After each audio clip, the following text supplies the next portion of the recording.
কি কি দাও মূলাটা দেই। খবর দাও মূলা কি লিখে দাও আমাকে এলাকায় আমাকে পাশের বাড়ি এই মূলা খাওয়ালে তালাক হয়ে গেছে মানুষে খায় খাইলে পরিবেশ দূষণ হয় শব্দ দূষণ হয় মানুষে খায় গরুতে খায় আচ্ছা মূলা খান লাগবো না তো কচু শাক।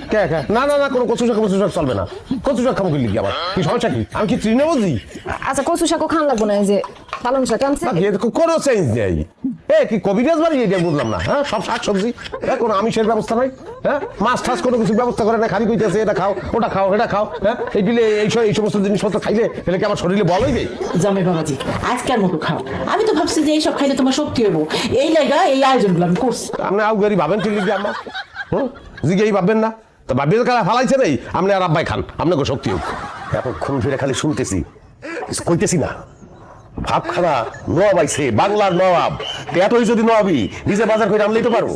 নবাবে কোনোদিন বাজারে গেছে সিরাজদুল্লাহ বাজারে গেছে না টিপু সুলতান মাছ বাজারে গেছে কোন আপনি ইতিহাস